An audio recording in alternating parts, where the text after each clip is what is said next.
The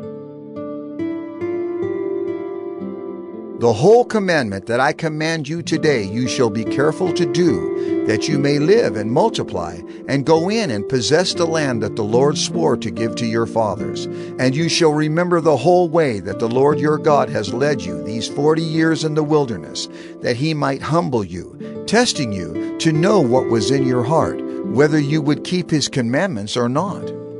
And he humbled you, and let you hunger, and fed you with manna, which you did not know, nor did your fathers know, that he might make you know that man does not live by bread alone, but man lives by every word that comes from the mouth of the Lord.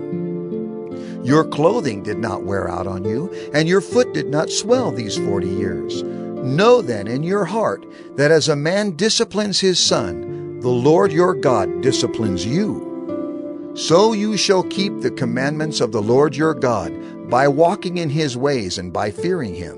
For the Lord your God is bringing you into a good land, a land of brooks of water, of fountains and springs, flowing out in the valleys and hills, a land of wheat and barley, of vines and fig trees and pomegranates, a land of olive trees and honey,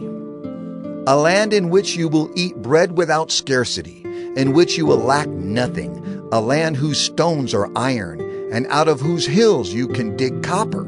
And you shall eat and be full, and you shall bless the Lord your God for the good land he has given you. Take care, lest you forget the Lord your God by not keeping his commandments and his rules and his statutes, which I command you today.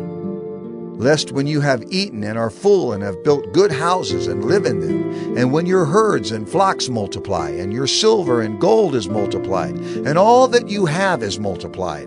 then your heart be lifted up, and you forget the Lord your God, who brought you out of the land of Egypt, out of the house of slavery,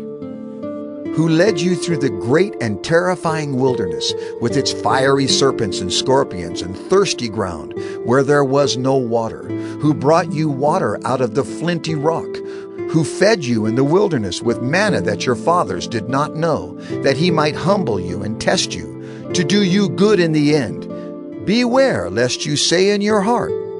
My power and the might of my hand have gotten me this wealth. You shall remember the Lord your God, for it is he who gives you power to get wealth, that he may confirm his covenant that he swore to your fathers, as it is this day. And if you forget the Lord your God and go after other gods and serve them and worship them, I solemnly warn you today that you shall surely perish. Like the nations that the Lord makes to perish before you, so shall you perish, because you would not obey the voice of the Lord your God.